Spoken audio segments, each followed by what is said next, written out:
Hello बच्चों, आपका आपके YouTube channel chemical science classes में स्वागत है। आज हम अर्धवार्षिक परीक्षा 2022-23 रसायन विज्ञान कक्षा 11 का पेपर हल करेंगे। समय 3 घंटे का रहता है और पूर्णांक 70 नंबर। जो पहला प्रश्न बहुविकल्पीय प्रश्न होता है, इसमें पहला खंड पूछा गया है 2p2 इलेक्ट्रॉन की चुंबकीय क्वांटम संख्या होगी। क्वांटम संख्याएं 4 प्रकार की होती हैं। पहला, मुख्य क्वांटम संख्या जिसको n बोलते हैं, ये कोषों की संख्या के बराबर। दूसरा, दुंगसी क्वांटम संख्या, ये यस पी डी एफ 4 उपकोष होता है। यस के लिए 0, पी के लिए 1, डी के लिए 2, एफ के लिए 3। तीसरी क्वांटम संख्या है चुंबकीय क्वांटम संख्या m, इसका मान -l से +l की ओर होता है। चौथा है चक्रण क्वांटम संख्या, अगर क्लॉकवाइज है तो प्लस आप, अगर इलेक्ट्रॉन की दिशा एंटी क्लॉकवाइज है तो माइनस आप। प्रश्न में पूछा गया है 2p2 यानी p में 3 कोष, इलेक्ट्रॉन हम भरेंगे हुंड के नियम के अनुसार। पहले एक इलेक्ट्रॉन, फिर दूसरा इलेक्ट्रॉन, 2 ही इलेक्ट्रॉन हमारे पास हैं। बीचों बीच में 0, यम का मान -l से +l, यल का मान p के लिए, पहले n का मान देख लें। कोष की संख्या 2, अर्थात n का मान इसके लिए 2। यल का मान, p उपकोष है, p के लिए यल का मान 1, तो यल का मान यहाँ हो जाएगा 1। यम का मान -l से +l, यल का मान 1, तो यहाँ -1, यहाँ +1, तो इसके लिए यम का मान हो जाएगा 0। अगला है यस का मान, ऊपर है क्लॉकवाइज तो प्लस हाफ। इसमें पूछा गया है 2p2 इलेक्ट्रॉन की चुंबकीय क्वांटम संख्या का मान, तो इसके लिए यम का मान है चुंबकीय क्वांटम संख्या यानी मैग्नेटिक क्वांटम नंबर 0 हो जाएगा। अगला प्रश्न हमारा जो दूसरा प्रश्न है वह है Fe+3 में अयुग्मित इलेक्ट्रॉनों की संख्या ज्ञात कीजिए। ये ए ऑप्शन और ये बी है। Fe+3 में अयुग्मित इलेक्ट्रॉनों की संख्या ज्ञात कीजिए। अब Fe का इलेक्ट्रॉनिक विन्यास पहले करेंगे हम जानते हैं कि Fe का परमाणु क्रमांक 26 होता है। इसका इलेक्ट्रॉनिक विन्यास आपबाउ के नियम के अनुसार करेंगे। 1s2 2s2 2p6 3s2 3p6। अब हम जानते हैं कि 3d में इलेक्ट्रॉन भरने से पहले इलेक्ट्रॉन 4s में जाएगा आपबाउ के नियम के अनुसार, क्योंकि इसकी ऊर्जा कम, इसकी ऊर्जा ज़्यादा, n+l रूल के अनुसार। तो 4s2 2 2 4 6 10 2 12 6 18 2 20 20 और 6 26। हमें निकालना है Fe+3 का, Fe+3 का यानी 3 इलेक्ट्रॉन इसमें से निकालने हैं, तो ये हो जाएगा Fe+3। हम जानते हैं कि इलेक्ट्रॉन जो निकलता है हमेशा बाह्य कोष से निकलता है। अब इन दोनों में जो बाह्य कोष 4s है कि 3d, जो बाह्य कोष है वो चौथा कोष है, तो इलेक्ट्रॉन जो निकलेगा वो चौथे कोष से निकलेगा। और इलेक्ट्रॉन हमें 3 निकालना है, यानी ये 2 इलेक्ट्रॉन निकल गया, तो यहाँ बचा 4s 0। अभी भी 1 इलेक्ट्रॉन निकालना है, तो यहाँ से 1 इलेक्ट्रॉन निकल जाएगा, तो ये बचेगा 3d5। अब 3d5 यानी ये बाह्य कोष है। डी में कोषों की संख्या 5, डी में कितने कोष 5, 1 2 3 4 और 1 5। हुंड के नियमानुसार पहले हम उपकोषों में इलेक्ट्रॉन एक इलेक्ट्रॉन भरते हैं, 1 2 3 4 5, और पांचों के पांचों ये क्या है अयुग्मित है, युग्मित नहीं है, अर्थात इनका जोड़ा नहीं बना है। तो अयुग्मित इलेक्ट्रॉनों की संख्या n बराबर 5, तो ये आपका ऑप्शन 5 सही हो जाएगा। यदि किसी जलीय विलयन के pH का मान 0 हो तो वह विलयन होगा। अभी हम पहले जानते हैं pH मान 0 है तो अम्लीय होगा, लेकिन ये जान लेते हैं कि जो pH मान वैरी करता है ये 0 से लेकर 1 2 3 4 5 6 7 8 9 10 11 12 13 14 तक। हम ये जानते हैं कि जो 7 के लिए विलयन का है, pH मान अगर 7 है तो विलयन होता है उदासीन। अगर 7 से बढ़ रहा है तो इधर हो जाएगा क्षारीय। 7 से घट रहा है तो ये हो जाएगा अम्लीय। 7 से नीचे अम्लीय, 7 के ऊपर क्षारीय, 7 पर उदासीन। तो 0 के लिए क्या ऑप्शन हो जाएगा? अम्लीय। एक बात और ध्यान देते हैं कि बाएं तरफ जाने पर यानी 7 से 0 की तरफ जाने पर अम्लीय प्रबलता बढ़ती है, जबकि 7 से 14 की ओर जाने पर क्षारीय प्रबलता बढ़ती है। तो यहाँ पर जो जी ऑप्शन है ये होगा अम्लीय। अगला क्वेश्चन है C2H2 अणु में है, यानी इसमें सिग्मा और पाई बंध निकालना है हमें कि C2H2 में कितने सिग्मा बंध हैं, कितने पाई बंध हैं। जो डी क्वेश्चन है, जान ले पहले, अगर सिंगल बॉन्ड है तो 1 सिग्मा, डबल बॉन्ड है तो 1 सिग्मा 1 पाई, अगर ट्रिपल बॉन्ड है तो 1 सिग्मा और 2 पाई। अब C2H2 का हमें बनाना है। हमें पता है कार्बन 4 बंध और हाइड्रोजन 1 बंध बनाता है। कार्बन की संख्या 2, हाइड्रोजन यहाँ पर फिट कर देंगे 2 हाइड्रोजन। इसकी बैलेंसी पूरी, कार्बन 4 बनाता है, 1 बंध बना चुका है तो 3 और बना लेगा। यहाँ पर सिंगल बॉन्ड में 1 सिग्मा, सिंगल बॉन्ड में 1 सिग्मा, ट्रिपल बॉन्ड में 1 सिग्मा और 2 पाई, यानी टोटल सिग्मा गिनेंगे 1 2 3, 3 सिग्मा और 2 पाई। तो ये इसका पहला ऑप्शन सही हो जाएगा, 3 सिग्मा तथा 2 पाई बंध। अगला है, जब बर्फ पिघलती है तो इसकी एंट्रॉपी घटती है, बढ़ती है, शून्य होती है, स्थिर रहती है। हमको ये पता है कि प्रकृति की अनियमितता ही एंट्रॉपी कहलाती है। Disorderness of the system is called entropy. यानी जितने भी प्रक्रम हैं जो पुनः एक दिशा में परिवर्तित होने के बाद दूसरी दिशा में परिवर्तित नहीं होते हैं, वो के सारे एंट्रॉपी को बढ़ाते हैं। अब जो बर्फ पिघल रही है, यानी बर्फ ठोस अवस्था में है, पिघलेगी द्रव अवस्था में, क्या अपने आप द्रव से ठोस अवस्था में आएगी? नहीं आएगी। पानी से बर्फ अपने आप नहीं बनेगा, अर्थात एंट्रॉपी बढ़ेगी। अब ये आइस है, मान लीजिए बर्फ है, आइस, इसमें मैंगो फ्लेवर लिख दे रहे हैं, मुंह में पानी आ रहा होगा आप लोगों के। अब ये बाह्य वातावरण से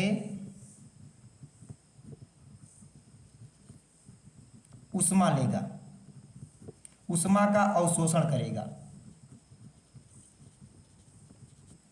यानी Q का मान बढ़ेगा। मैथमेटिकली हम इसको प्रूव करेंगे कि बर्फ के पिघलने पर एंट्रॉपी बढ़ती है या घटती है। हम जानते हैं कि एंट्रॉपी परिवर्तन Q/T के बराबर होता है, Q/T के बराबर होता है। ये उष्मा ले रहा है, जब ये उष्मा लेगा तो Q का मान बढ़ेगा। टेम्परेचर भी बढ़ता है, यानी Q/T का मान पॉजिटिव आएगा। पॉजिटिव तब आएगा, Q और T पॉजिटिव तभी आएंगे जब इसका मान 0 से ज़्यादा होगा। अगर 0 से कम होगा तो ये मान निगेटिव आ जाएगा, यानी डेल्टा S हो जाएगा S2 माइनस S1, अंतिम अवस्था माइनस प्रारंभिक अवस्था। ये हमेशा कैसा होगा? धनात्मक, यानी 0 से बड़ा होगा। ये इधर माइनस है, उधर जाएगा प्लस, यानी S2 is greater than S1। ये पहली अवस्था की एंट्रॉपी, ये अंतिम अवस्था की एंट्रॉपी, यानी पहली अवस्था की एंट्रॉपी दूसरी अवस्था से कम है, यानी दूसरी की ज़्यादा है, अर्थात एंट्रॉपी बढ़ गई। तो मैथमेटिकल भी प्रूफ हो गया कि बर्फ के पिघलने पर उसकी एंट्रॉपी क्या होती है? बढ़ती है। अगला हमारा क्वेश्चन है,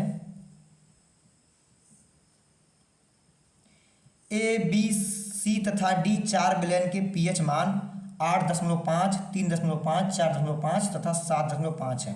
इनमें सर्वाधिक अम्लीय विलयन है।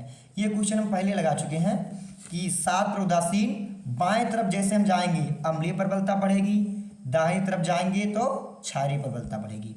अब इस क्वेश्चन में A, B, C, D में सबसे कम यानी कितना है? 3.5, यानी सबसे ज़्यादा अम्लीय कौन होगा? A, B, ये B वाला होगा, यानी ऑप्शन 2 सही है।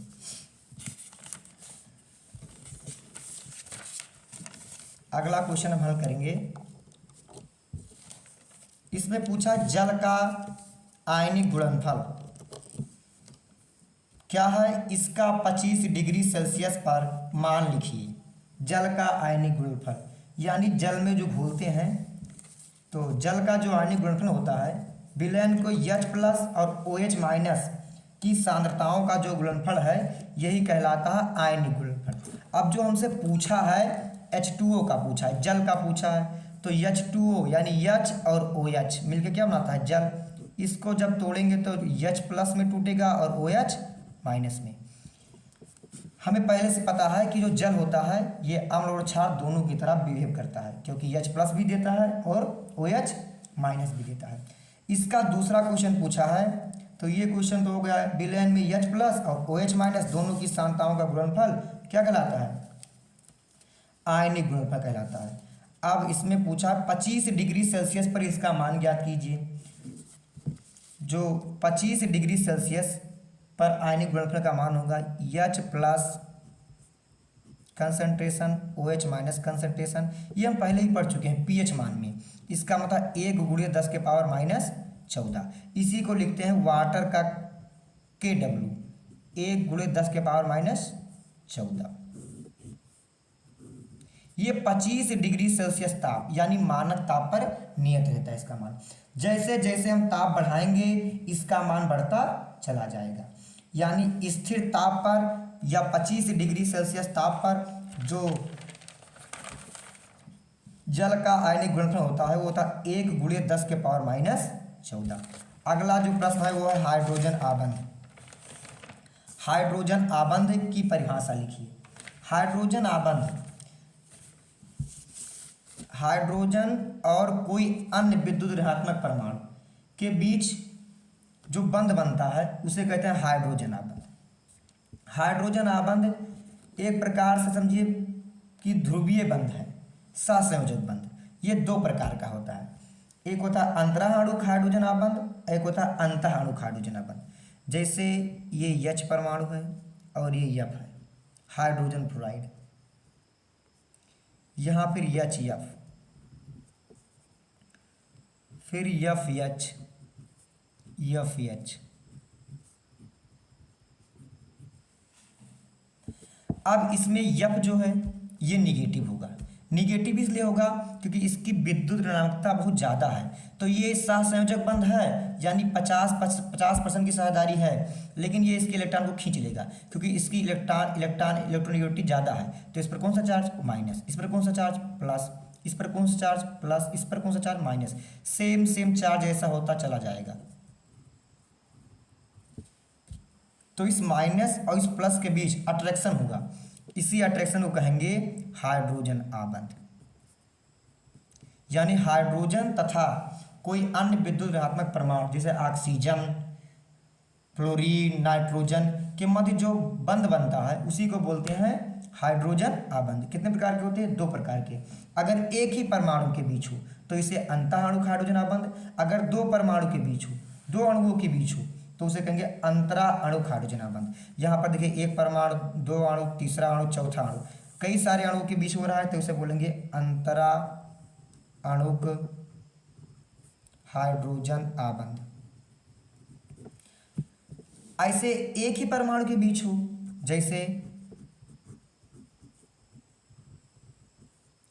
आर्थो नाइट्रोफिनाल, ये हो गया फिनाल, इसके बगल वाले पोजीशन पर नाइट्रो लगा दें यानी NO2 ग्रुप लगा दें।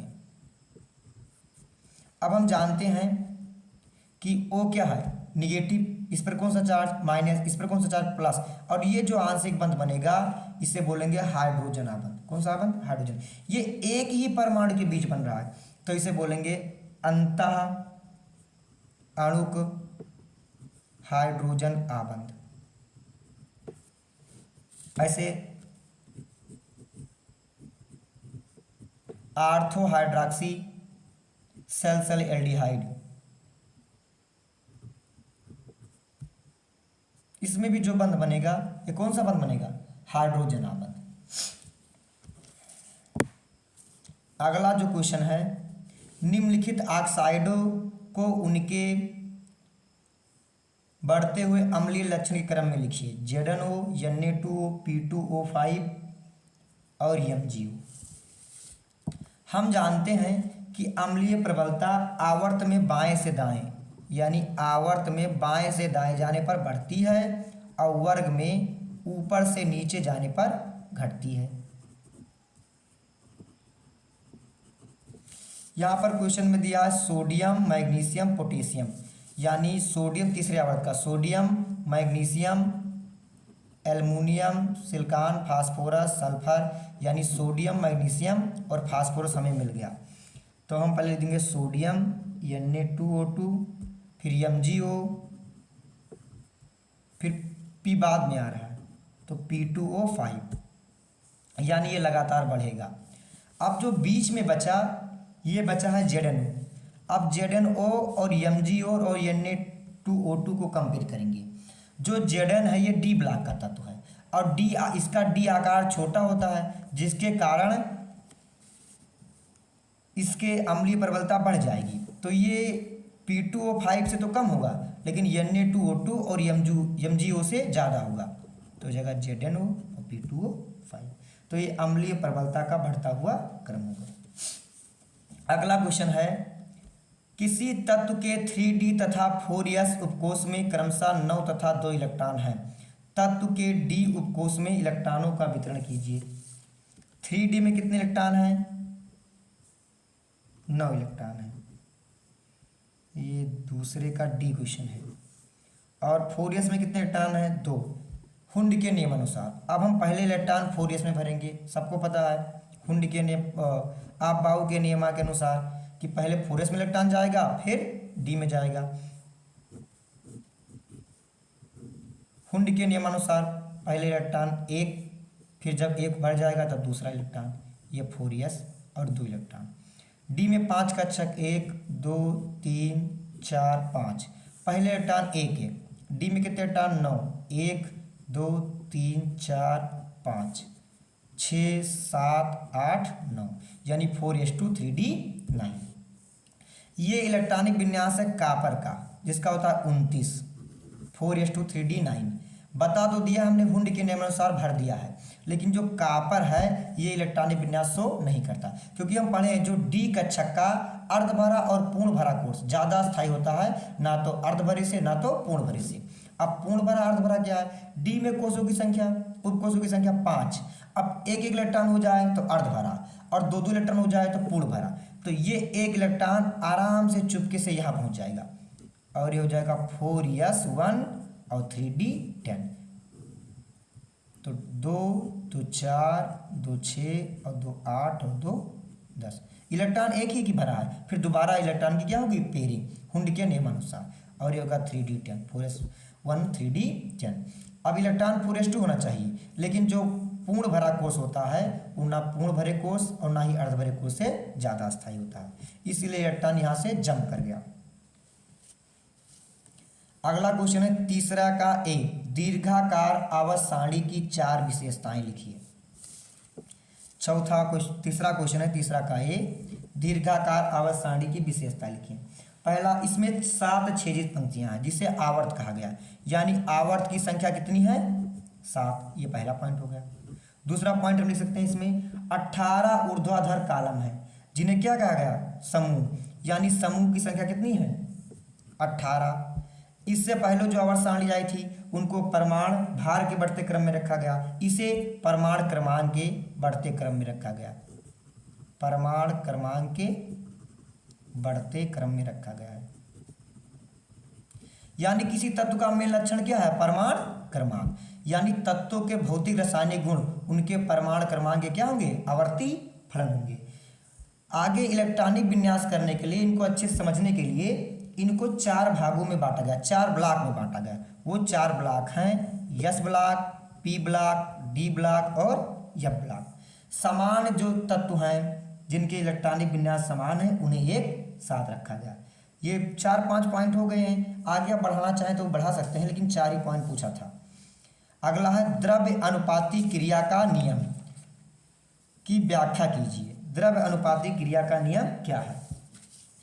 द्रव्य अनुपाती क्रिया का नियम है, स्थिर ताप पर किसी पदार्थ की अपक्रिया की दर उसके सक्रिय द्रव्यमान के गुणनफल के समानुपाती होता है। तीसरे का भी, यानी किसी का सक्रिय अपक्रिया की दर ये समानुपाती होगा सक्रिय द्रव्यमान के गुणनफल के, सक्रिय द्रव्यमान के गुणनफल के। अपक्रिया की दर को हम R से लिखते हैं। अब कोई क्रिया ले लें, यह क्रिया A plus B gives out C plus D. जो अब क्रिया में भाग लेते हैं उन्हें अभिकारक कहते हैं, जो अब क्रिया के फलस्वरूप बनते हैं उन्हें उत्पाद कहते हैं। अब पदार्थ जो हम लिए हैं अभिकारक हमारा A और D, तो इनकी सांद्रता पर निर्भर करता है। तो R समानुपाती अभिकारक A की सांद्रता, दूसरा भी अभिकारक है तो अभिकारक B की सांद्रता। अब इस दर में अपक्रिया का दर या अपक्रिया वेग का जो कांस्टेंट हटाएंगे इसको नियतांक को, तो एक कांस्टेंट आएगा। तो R बराबर K A और P। यहां पर जो K होगा ये दर स्थिरांक या वेग स्थिरांक होगा। R अपक्रिया का वेग, A है अभिकारक A की सांद्रता, B अभिकारक B की सांद्रता। सांद्रता को बड़े ब्रैकेट के साथ लिखते हैं।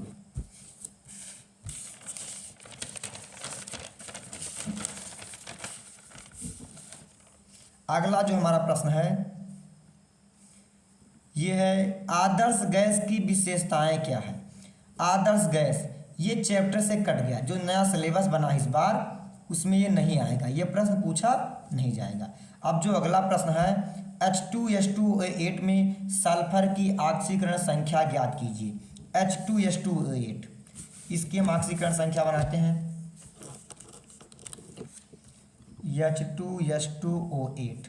हमको पता है कि सल्फर 6 बंध बनाता है। कितने सल्फर है? 2, 1 सल्फर 2 सल्फर। ऑक्सीजन कितने हैं? 8। C डबल S डबल बांडो S डबल बांडो S डबल बांडो। 2 H है, एक इसके साथ लगा देंगे OH, एक इधर OH लगा देंगे। ऑक्सीजन संख्या 3 और 3 6, 2 बच गए, यानी अब ये 2 2 4 1 5 बंद बना चुका है। एक बंद ये बनाएगा, एक बंद ये। ऑक्सीजन की संख्या कितनी बची है? 2, यानी 2 ऑक्सीजन यहाँ जोड़ देंगे। इन दोनों की वैलेंसी पूरा। अब हम ऑक्सीकरण संख्या जान जाए ऑक्सीजन की, सल्फर की और हाइड्रोजन की। किसी की जानते हैं, सल्फर की हमें निकालना है। ऑक्सीजन और हाइड्रोजन की हम जानते हैं। हाइड्रोजन की ऑक्सीकरण संख्या होती है +1 और ऑक्सीजन की ऑक्साइड में -2, पराऑक्साइड में -1। ऑक्सीजन सिंगल बॉन्ड ऑक्सीजन ये बंद होता है, इसे कहते हैं पराऑक्साइड बंद, जो यहाँ मौजूद है। 2 ऑक्सीजन किस बंद से जुड़े हैं? पराऑक्साइड। बाकी सारे ऑक्सीजन ऑक्साइड बंद से जुड़ा है। हम मान लेते हैं कि माना सल्फर की ऑक्सीकरण संख्या कितनी है? X। कितने सल्फर हैं? 2, तो 2 गुणा X प्लस। हाइड्रोजन की +1 कितने हैं? 2, तो 2 गुणे +1 प्लस। ऑक्सीजन कितने हैं? 8, लेकिन 2 प्रकार के हैं। एक पराऑक्साइड बंध है 2 ऑक्सीजन के साथ, बाकी सारे ऑक्साइड बंध के साथ जुड़े हैं। पराऑक्साइड में -1 कितने हैं? 2, तो 2 गुणा -1, जो बचे 6 वो ऑक्साइड बंध।